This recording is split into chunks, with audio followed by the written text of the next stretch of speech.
final year. So what works is that, so we're going to be using terminology that's like common, like the word block is common, but what does it mean, ne? So a block is basically like a little group module situation thing.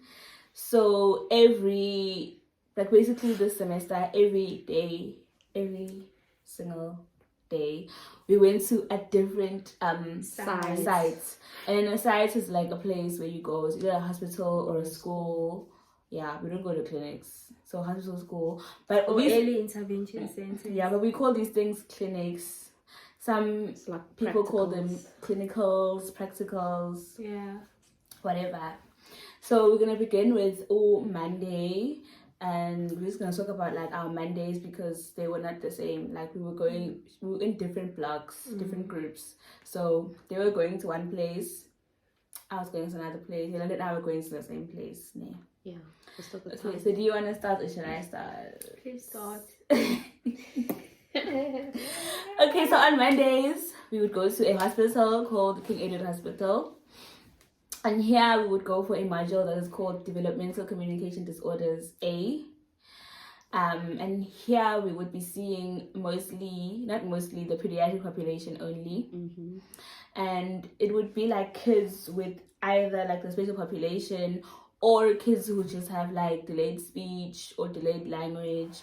And also babies. Fluency. Yeah, fluency. It's basically like a clinic with everything that has kids involved. Yeah. So although it's like designed for us to see the special population, but you will see everything related to kids there. If a kid comes, you'll see them. You see them. So whatever like anything that a kid can have, you're gonna see them. And some of them is even like things that are just like feeding only.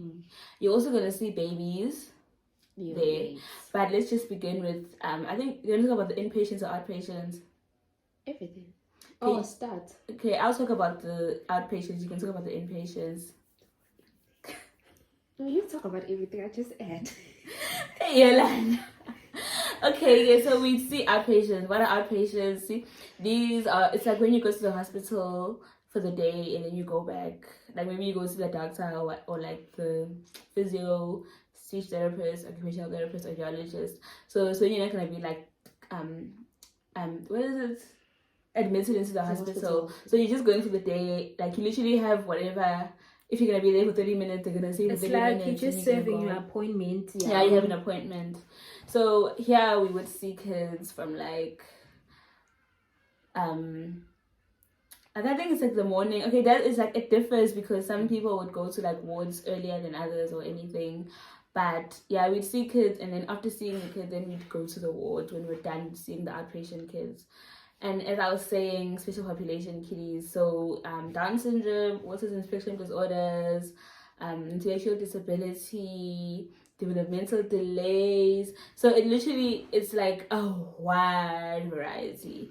And obviously, you're gonna have already been taught about all of these things. So it's not like it's gonna come as a shock or anything. So it's not like as overwhelming as it may sound, but it was initially obviously in the beginning. But then once you get to the flow, then it becomes normal. And then when you go to the wards, it's when you're seeing inpatients. So you'd see babies here admitted with their moms. Most of them are going to be with their moms. And here you'd only be doing feeding and then suggest something we call early communication intervention. So it's just when you're encouraging moms to talk to baby when they're feeding them, changing them or anything. So with feeding, we go to like the high risk babies. So babies who are born like, prematurely, or their birth weight was low, or maybe they may have like some structural things that may affect their feeding. So we're here to assess feeding and then also provide stimulation. I'm not going to go into like detail because I'm not teaching or lecturing or teaching, but yeah, we see the babies. And then the moms, obviously, because babies can't just like stay on their own in the hospital. I don't know about private, but in the public, like mom has to be there or like a caregiver. So, and then we also help mom with like positioning on how to like feed baby in a way that's like safe and all that stuff. So if you think it's just a matter of like you talk as speech therapy, you're also You're wrong. You're wrong. feeding. It's also feeding Plot twist. management. And I think that's me summarizing it. And I did say it's a hospital. Woo! Oopsie! And I did say it's a hospital. And then Numti's Monday goes along. Yeah, so the kids we saw the most had autism. Yeah, It was and speech and language crazy. delays. It was crazy. It was like an ASD season type of thing. Yeah. If you don't know what ASD is, then you can just look it up. Because I on Mondays I went to Action in Autism Early Intervention Center. So it was a school mostly based on autism. It was based on autism. So all the kids who were there had been diagnosed with autism. Yeah. And they also had an adult class, which is like really interesting because for us at UKZN, we were mostly taught about like children, like kiddos, instead of like adults. So it was interesting. And we also got to work with those adults, like just trying to provide communication strategies for them, since for them it's more about like vocational skills compared to the kids. So it wasn't a huge school. Like it had, I think, 6 classes, and yeah. How many kids did you see a day? I had like I wouldn't say a co-clinician, but we were like 5. I don't remember how many we were. But okay, all I remember is that 2 of us had to share a class, while the others had their own classes. So I shared a class with Abigail, and shout out to her. yeah, and there were like 8 kids, and we each got 4. Yeah. So, but then at 12 the kiddies would leave, so it wasn't like a whole day type of thing. So we were there for like I think 4 hours, and then we'd see each kid for about 30 minutes. But they also had a lot of breaks, like snack time, play time. So you can't take them if it's snack time or break time. So we would have tutorials around that time, and then at 12 p.m. when the kiddies leave, we then go to the adult class to provide communication strategies for their vocational work type of thing. And it was, I think for me, not that I'm being spicy or anything, this was the most challenging side for me, because I didn't have any other special population children. It was just purely autism. And you had to do different things I had to do different things because like it's a spectrum, and like there's a variety in how it manifests for each child. So it was like the most challenging, yet I learned so much, but there's room for improvement. Yeah. Okay, what is vocational work? It's more like, your handwork type of thing. Oh, okay. Like they used to like plant, they had like gardens, they used to like, what is it, knitting? Yeah, it was that type of thing. Okay, so that was our Mondays. They were different, extremely different, as you can hear. Then we go on to Tuesday, and then this was the Developmental Communication Disorders B clinic. So here we would go to a school. So Nemsi and I went to the same school, then Yolanda went to another school. I don't know if we should say the name of the school. Nothing mentioned actually autism. Okay, we went to different schools there. Let me just leave it Because we're not sure if we should mention Yeah. Okay, so in the school that Nemsi and I went to, it was like a junior and senior primary, and then yours was only senior, right? Yeah, senior. It was only senior primary. So we got to see like grade R's all the way to like grade 7s. Even though I don't think we had any grade 7 clients. I think both of us didn't have grade 7s. yeah, But our other classmates did. they had grade 7s. Mm. Yeah, okay, I don't know. Someone else should describe what this clinic is about. Anyone? This clinic is basically about language learning disorders or difficulties. Yeah. So children who have difficulties with reading and writing. And spelling. And spelling. Yeah, so it's different from like your developmental language disorders. This one is specifically for school-aged children. If they have like those difficulties Yolanda's had mentioned, and you will basically not teach us, just to specify, we don't teach them, but we give them strategies like to just support them on what the teacher is doing in the classroom. So this clinic was basically about that. And it was the most challenging for me because I had clients who couldn't spell. Man, it was so hard, and it was so frustrating because you literally trying your best to find like strategies to help them, but they just don't get it. But I think another thing would be we saw them once a week, like every Tuesday for 30 minutes. So it wasn't like really intense.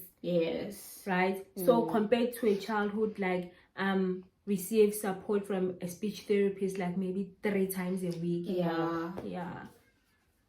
But for me, I kind of enjoyed the clinic. I really had like cute clients. Ironically, that's what I want to do. Like, I want to be that speech therapist. Like, you wanna be like learning SLP. Okay, for me personally, I wouldn't want to be a school SLP. It's just because I like seeing like a variety of clients, and if you're in like a school, especially like for like not a special school, like a normal school, then you're only going to be seeing very similar cases. Although obviously each child the child may have different challenges or something, but you're gonna be basically like doing the same thing, which for me it would bore me at some point. But some schools, like the one I went to, they have like Elson class. Learners with special needs education. So Oh, okay, that's cool. We didn't get that. For our school, like we didn't have that. So our school had like a remedial teacher who would come, but I don't know how many times a week. But they had a remedial teacher who would just take the kids who are like struggling, and just see them for a session. And they also received speech therapy from us. While Yolanda school had a resident, like 2. They had 2 residents, speech therapists and OT and occupational therapy. So it just depends on the school and the services that they offer. And some of the kids that we were seeing were actually transferred to remedial schools because they felt like they weren't coping and they would benefit to be in a remedial school. So that was Tuesday, then it is Wednesday. So Wednesday might be short because it was like the shortest day for most of us. So we would go to a preschool, right? And we just see like the preschool kiddies. It's more of like a support so that they don't maybe like end up, like early intervention, so that they don't end up, having difficulties as they would when they get to like school. So like we're trying to identify them earlier. So we're just providing them with support that's obviously like appropriate for their like level of where they are. So grade R and grade age, grade RR, So there's nothing interesting about that because that's literally it. What's interesting though is like you got a lot of clients from different cultural and linguistic backgrounds. Like clients who speak French. What, Yoruba? I think it's Yoruba. It was a whole lot of mixture. Because some of those kids like weren't originally from South Africa. So bilingualism. That's interesting. I think it ends up being like more than bilingualism, it's multilingualism, because when they get to school, the teachers are also going to communicate to them in Zulu and English on top of their home language. So now they're exposed to like 3 or 4 languages. Yeah, and so they were in the same block. Yolanda and Yandi. So for 6 weeks they went to that school, and then I was online. So what happened for that period of 6 weeks was I was doing CMU cases, so it was hectic. Yeah, I was doing CMU cases, like you get a patient and you just work with that patient like online, whether you are assessing or providing intervention. And then we swapped, and then they came online for 5 weeks, and then I went to the school that they were going to. So that don't you think it was like informative? The CMU cases, yeah, they were informative, but they were long. Yeah, very long, but they were informative because now you also got feedback and how, because well, I don't want to get into this, but also CMU cases helped me be exposed to how to administer standardized tests. Yes. Because I wasn't exposed to the other modules while some of my classmates were, you know. So I think that was the most interesting part for me, and also the fact that we saw clients that you wouldn't typically see in our clinic, right? Yeah, so it was kind of interesting. And for the ones you saw, you would actually get strategies on how to work with them. Yes. Yeah, true. That's so true. So that's Wednesday, and then Thursday. Guys, the week is so long. You realize how long our weeks were. And we did this for 12 weeks, like straight up. Okay, so on Thursday, again, we went to different places. Yolanda and I went to the same place, and she went to a different place. I think so she went to a hospital and we went to a school. We went to a school. A special school. Yeah, a special needs school.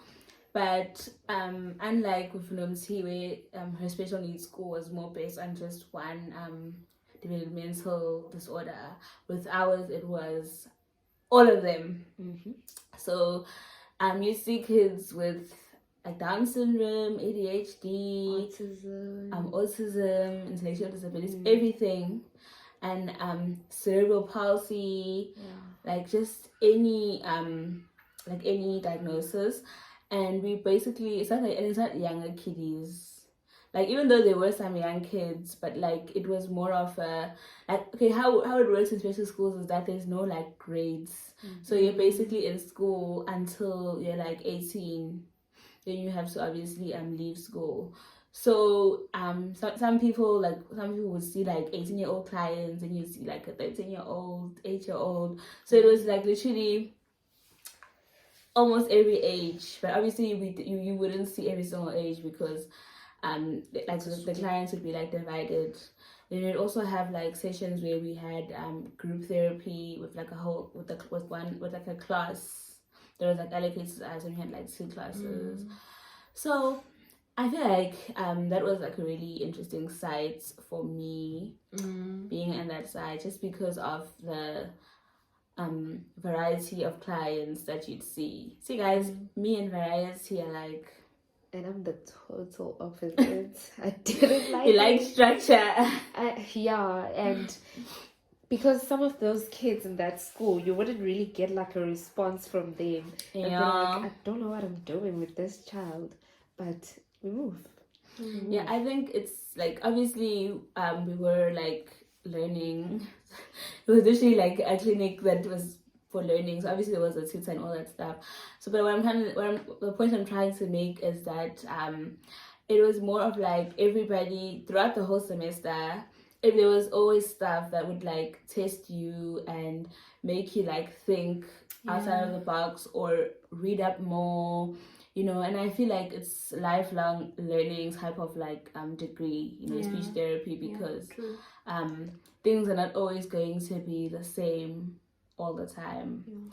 So you just have to be like always open to finding out more, because like you could be like, you know, my clients, you know, is doing this particular thing, and maybe if you look up like scholarly, obviously, material, not just like random websites. Yeah. And you can actually find that maybe there was like a study and they found this, that, you know, so you're constantly like learning. And isn't that like part of our requirement as yeah, like a it is healthcare part of our professional? requirements to constantly be learning. Yeah, you need to be up to date with everything, with the New research, new publications. So attend what's that? Conferences. Yeah. It's a pity that you have to pay and everything. But yeah. Reality is like king. Yeah. So for my Thursday, I went to a hospital, as Yolanda has said. And it was I think you can say a hospital because it's a hospital. It was King Dinizulu Complex Hospital. Also known as King George. Yes. So it was basically what they were doing at King Edward on Mondays when I went to Action in Autism. So I saw kids with autism, cerebral palsy, just general speech and language delays, global delays, your feeding, children with feeding difficulties or feeding and swallowing difficulties. And so our day was each and every Thursday from like 10 to 9. We'll probably have maybe a tutorial in the morning, and then from 10 to 9 we would go to the wards, to your KMC, your NICU. What is KMC now that you mention it? It's Kangaroo Mother Care. We would go there just to see, usually it would be babies who are like premature and they have feeding difficulties.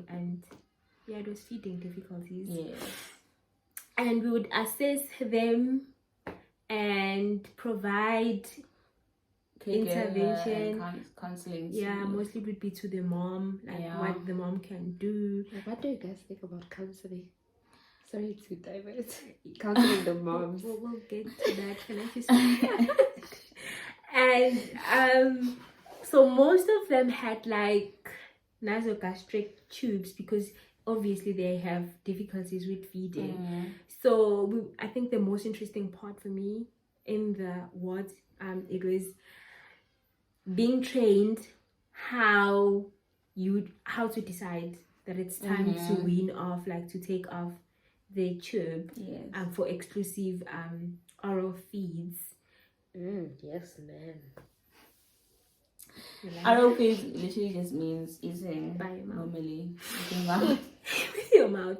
Yeah, I think so. That was like my day, and then we'd come back at 10, and then we'd see your booked outpatients, and then at 1 we would go to the TB ward. So there were like children who stayed, like they weren't just admitted, but it's more of their home. So it's the TB ward, and we would go there because if they stay in the hospital, most of them are just not exposed, to a lot of things. So we'd go there for an hour or 2 just to provide early intervention for speech and language. And we saw different ages, from babies who are like a few months old to your 5-year-olds, your 8-year-olds. And yeah, that was my Thursday. So you're asking about how do you feel about counseling? Yeah. I feel like I don't have a problem with counseling because especially like with speech therapy, the reason why we're even talking about speech therapy in this, like, in these videos or this video, is because most people are not aware of what a speech therapist is. So when you counsel mom in a ward, there is no privacy.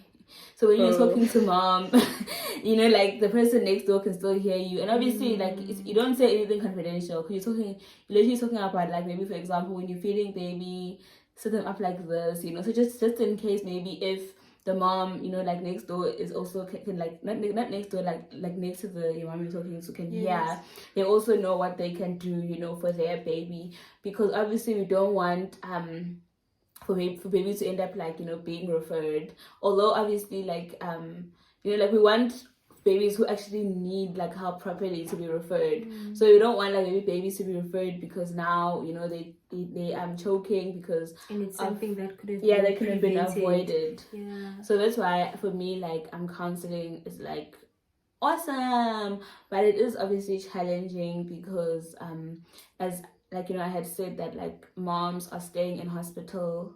Yeah, like they also admitted. Yeah. So it's like a very difficult time for them, as it would be for anybody. Yeah. Because even when you're admitted in hospital as an adult or anything, it's not nice. So imagine staying in hospital and you're not even sick, but because your baby is sick, So it's like two stresses, Yeah. So you understand.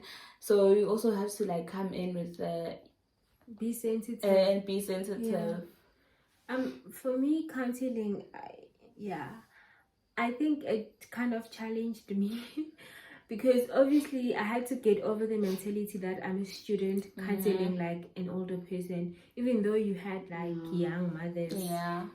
But I think to be like a professional, but counseling a patient.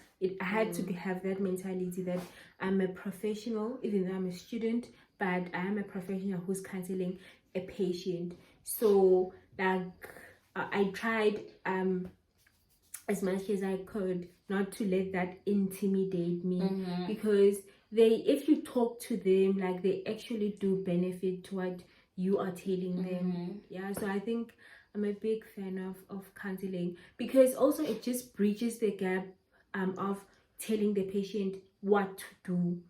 You're not instructing them, you're actually counseling them.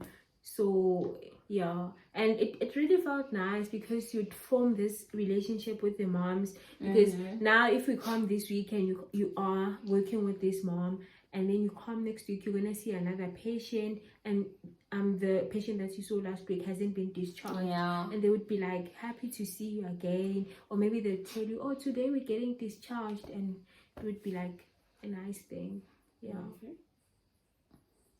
So moving on to the last day of the week, which is Friday. Hey. So on Fridays there was a clinic called the Initial Assessment Clinics. I think people who've gone to UKZN and are going to be going to UKZN are going to like experience it, because I'm not sure if they have it in other universities. So basically what happens is you're given a client it's all about assessment. You just no treatment, no you literally assess them like that one day, and then that's it. Maybe you'll obviously recommend, if they want to go to like a UKZN based clinic, then you can recommend the other clinics, but you obviously won't be there.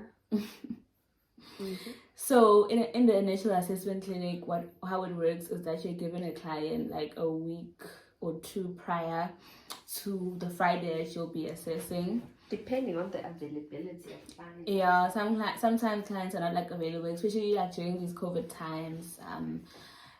People don't really want to like expose themselves, so they rather, because we're going to be assessing kids most of the time, although they were like they are adults too, but most of the time it is kids, and so parents might not want to expose their kids to COVID or whatever, because it's still something that people are still like afraid of, which I guess is like, it's not like a bad thing what they're afraid of, it's rather be like careful or something. So they would sometimes, like, maybe you might not find clients like easily, so you might get like your client a bit late, but what you do is that you prepare to like assess them, and you do like a thorough assessment.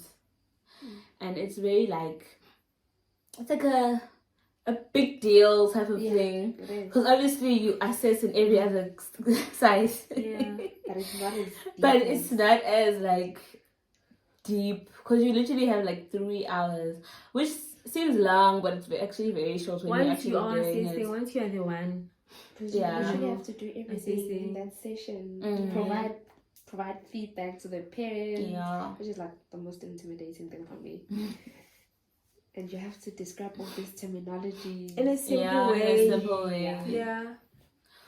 So I feel like it's the clinic where you're showing your like competency.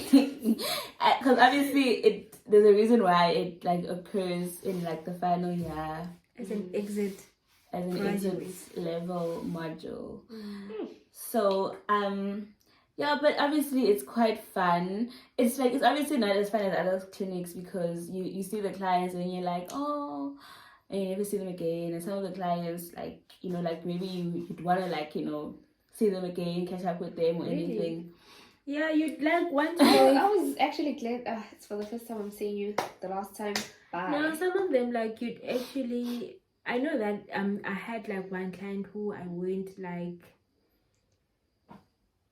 across rivers for him to get like intervention, you know, because obviously it was a bit easier for me to arrange that for him because he wanted to attend a UKZN based clinic.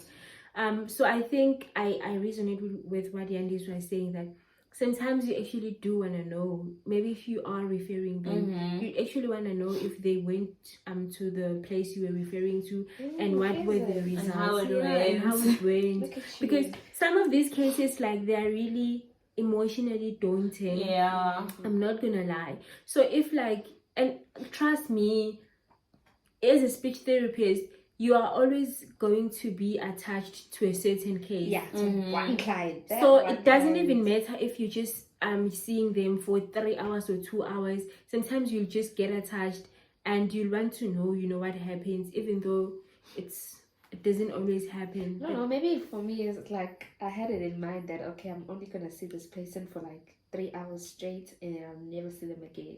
So there wasn't that attachment, if I can say so. Yeah. But yeah, I never experienced that. Yeah, and then due to COVID, the clinic was set up in a way that's not like how it usually is, where people who were not, like, only those who are assessing, so like 3 people go a week, then they can have like somebody who's gonna like be an assistant and help them and stuff, but only those people go to the clinic, and then everyone else stays at home, and they do something called case-based discussion work, where you'd be provided with questions about like the clients that are being seen on that day. So maybe, for example, like what do you think about this, their diagnosis? It's more of like it's like another learning experience, because it's more like doing mini assignments. A comprehensive learning experience. You're doing like mini assignments, you know, because like all the questions are not questions that you answer like, you know, on the top of your head. You actually have to like look up and think. Open record forms for the standardized tests. Yeah, you need to like literally think clinically, even if you're not in a clinic. Yes. But when you're doing CPDs, you have to think like you are the one who is assessing. Yeah. And then that is the end of our week. And then at the background there would be research, which is year long. I think I've already explained. We said that in the first video. Yeah, we did. You would have research, which is like year long, but then in the second semester, you have to like submit the research. It's your thesis. People will be referencing you. Yes. No, it won't be published. Well, if you decide to. But then you have to do research, which I feel like people have different experiences of. But for me, it was just challenging because I'm just not set out like that. I didn't enjoy it. Yeah, me too. I wouldn't go into research that much. Like, I wouldn't say, okay, now that I'm like, when I graduate, I'm gonna do postgrad or anything. No. I'm not an academic, and there's obviously a reason why there are people because there are people who are literally like qualified speech therapists, but they're lecturers. You know, we're not going to hospitals, and there's a reason for that. So I don't think it's like wrong for it not to be your thing, because then if everybody's gonna be an academic, everyone's gonna be a lecturer who's gonna work in the hospital, who's gonna see patients, you know. So it's like different stroke for different folks. And I think that is the end of us. That's the end of 4th year. Yeah. We actually right now, as we're filming this video, are done with our exams. We finished last week Friday. We just have one more research left. research One more exam. exam left. And it's Which a is on the research 6th. exam. It's Yes. on the 6th of December. And after that, we're no longer bye going for to now. be students. Yeah, we're not gonna be students. Yeah. I feel like by the time with the videos uploaded, the day might be past. But it's fine. Anyways, it's a very like bittersweet video, cause I'm not gonna say I'm never gonna see Nomti again, cause obviously I'm gonna see her, but like I'm not gonna be like seeing her as much as I would see her every day, cause we live in the same like race. So I would literally just come to her room and know Yolanda. So now we're literally gonna be in 3 different provinces. Okay, I'm staying in KZN. Typical, ne? Typical. I'm going to the Eastern Cape. And then Yolanda in Mpumalanga. Mpumalanga. So yeah, it's just it is quite bittersweet, but obviously it's not gonna like end here, because as we had thought, we're still gonna find ways to like take you guys maybe on like the ComServe journey, how it is, and when we have weekend getaways, vlogs or whatever. But yeah, I think this video is actually extremely long. So thank you so much for bearing and listening and getting to this point. It was actually very hard filming this video because my throat is so sore. Like I've been talking for so long. yeah. Make sure to like, comment, and subscribe. Yes, So you guys heard Yolanda, ne? I think, yeah, that's the end of the video, okay? Bye, guys.